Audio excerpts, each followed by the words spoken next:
আসসালামু আলাইকুম। আজ আমি আপনাদেরকে পাওনা টাকা আদায়ের একটা টোটকা দেব। আপনার যদি কারো কাছে টাকা পেয়ে থাকেন, সে যদি দিনের পর দিন, বছরের পর বছর, মাসের পর মাস ঘুরিয়ে থাকে, তাহলে আপনি এই টোটকার দ্বারা আদায় করতে পারেন। অথবা যদি আপনি কারো কাছে টাকা পান, এই টোটকা নাও করতে পারেন, তাহলে আমাদের দ্বারা কাজ করিয়ে আপনি আপনার পাওনা টাকা উদ্ধার করতে পারেন।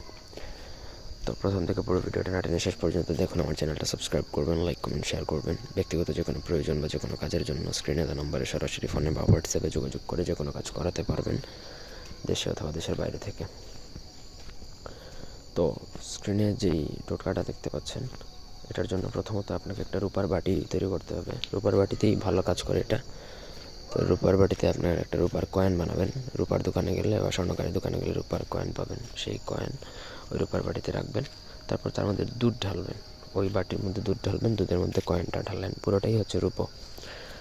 তারপর সেই দুধ, যেটা রূপার বাটি এবং রূপার কয়েন সহ দুধটা আপনাকে হিন্দুদের দেবী মা লক্ষ্মীকে স্নান করাবেন, ওনার গায়ে ঢালবেন। ঢালার পর সেই কয়েনটা আপনি নিজের কাছে রেখে দিবেন। ব্যাস, আপনি আপনার পাওনা টাকা অল্প দিনের মধ্যে ফেরত পাবেন। এটা একদম গ্যারান্টেড।